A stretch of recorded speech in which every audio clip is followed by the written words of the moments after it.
साथियों, इस समय हम लोग कानपुर देहात में हैं और कानपुर देहात में सामाजिक न्याय के योद्धा महामना रामस्वरूप वर्मा और ललई सिंह पेरियार की जन्मभूमि है और इन दोनों के गांव से एक सामाजिक न्याय यात्रा सोशलिस्ट पार्टी के नेतृत्व में निकली है और ये कानपुर देहात के आप देख सकते हैं कि जो ऊबड़ खाबड़ रास्ते हैं, इन रास्तों से ये पदयात्रा चल रही है और कल से शुरू हुई है और कल ये लगभग 80 किलोमीटर की दूरी तय करके ललई सिंह पेरियार के गांव में समाप्त होगी।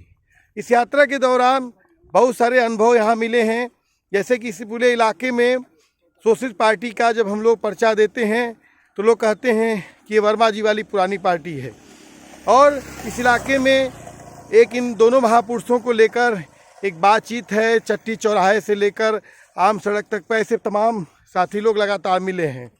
ऐसे में ही सोशलिस्ट समाज दल के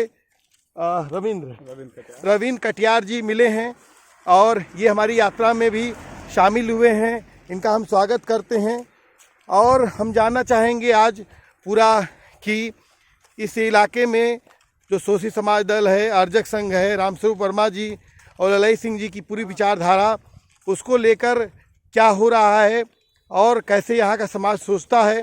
तो सबसे पहले हम सामाजिक न्याय पदयात्रा में आपका स्वागत करते हैं। हम चाहेंगे कि सामाजिक न्याय पदयात्रा को आपका क्या संदेश है। बहुत अच्छा, आप लोग लखनऊ से आजमगढ़ से चल के आए, आपका हम भी स्वागत करते हैं। कम से कम आपने महापुरुष को ऊपर उठाने का काम किया, इनके कारवां को पढ़ा समझा।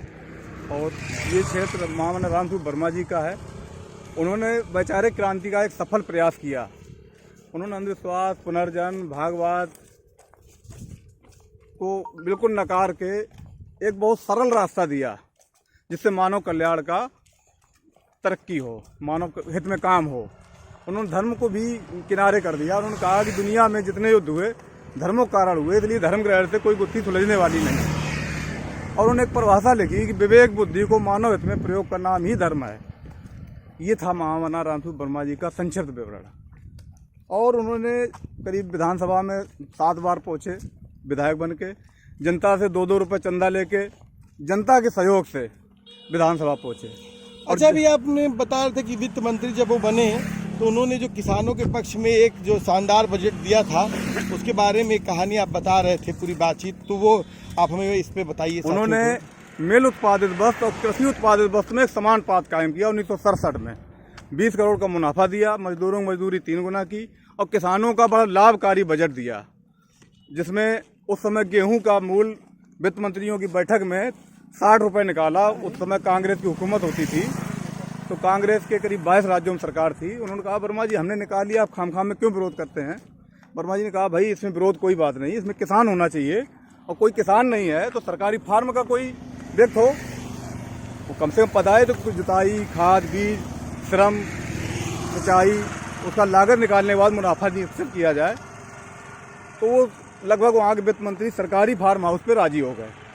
और जब सरकारी फार्म हाउस से कोई कर्मचारी आए, उन्होंने जब देखा तो 120 रुपये लागत थी उस समय और 60 रुपये। वर्मा जी का इतना बड़ा अन्याय किसान के साथ, भाई 120 रुपये लागत आ रही तो आप मुनाफा ना दें तो लागत तो मिलनी चाहिए। तो फिर उस समय इंदिरा हुकूमत ने किसी दशा में 85 रुपये मामला सुलटाया और काफ़ी सब्सिडी दी। उस समय सब्सिडी के नाम पे तो रियायत मिली, लेकिन बाद में सब्सिडी के नाम पे सिर्फ लूट जारी हुई। अन्य सरकारें जितनी भी आई सबने सब्सिडी का एक खोखला नाटक किया। तो वर्मा जी ने बड़ा मुनाफे के बजट के साथ मिल उत्पादित वस्तु और कृषि उत्पादित वस्तु में समान पात कायम किया। अच्छा, एक चीज बताइए कि सोशलिस्ट समाज दल और अर्जक संघ की क्या भूमिका थी, कैसे उसने समाज को देखा, कैसे बदला, और जिससे आज भी लोग रामस्वरूप वर्मा जी को याद करते हैं। क्योंकि मैं इस इलाके में पूरा घूम रहा हूँ, जैसे ही सोशलिस्ट पार्टी का कोई पर्चा ले रहा है तो कह रहा है कि वर्मा जी वाली पुरानी पार्टी, तो लोग उसको याद कर रहे हैं। तो उसकी क्या भूमिका थी जो कि आज लोग याद कर रहे हैं। वर्मा जी ने 2 संगठन बनाए, अर्जक संघ सामाजिक संगठन था और सोशलिस्ट समाज दल राजनीतिक संगठन था।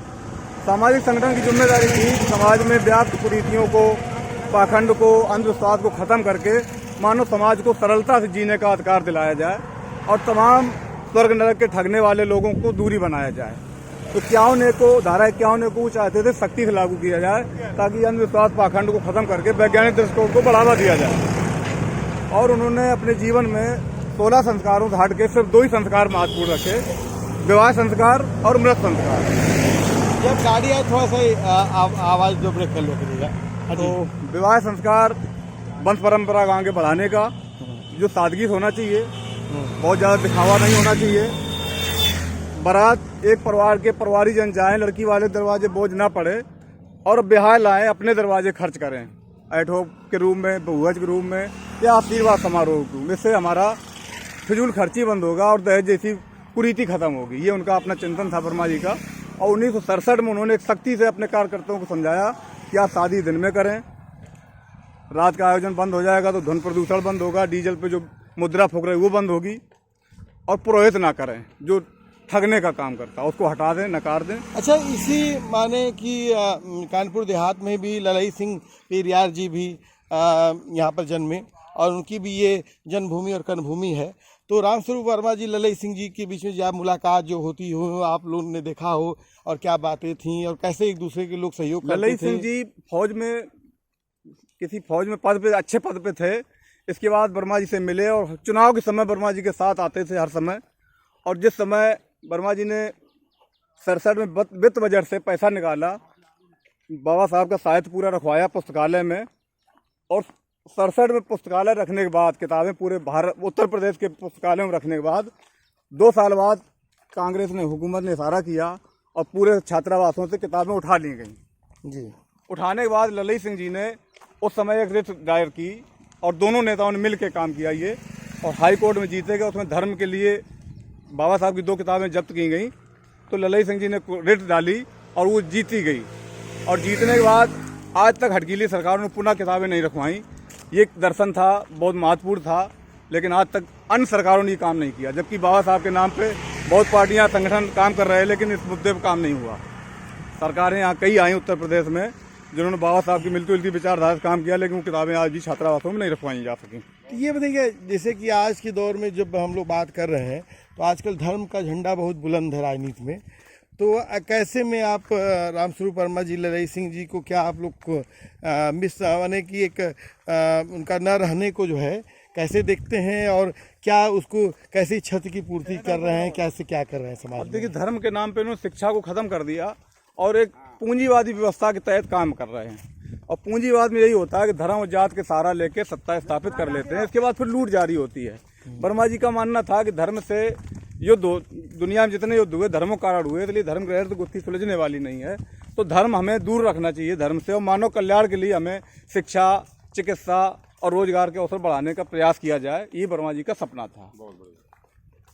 जी शुक्रिया। हम लोगों ने बातचीत किया रविंद्र जी से, और हम लोग इस पदयात्रा में तमाम साथियों से बातचीत करते रहेंगे, और इस पदयात्रा के में आप भी जुड़िए और सामाजिक न्याय की पूरी जो विचारधारा है इसको मजबूत करिए।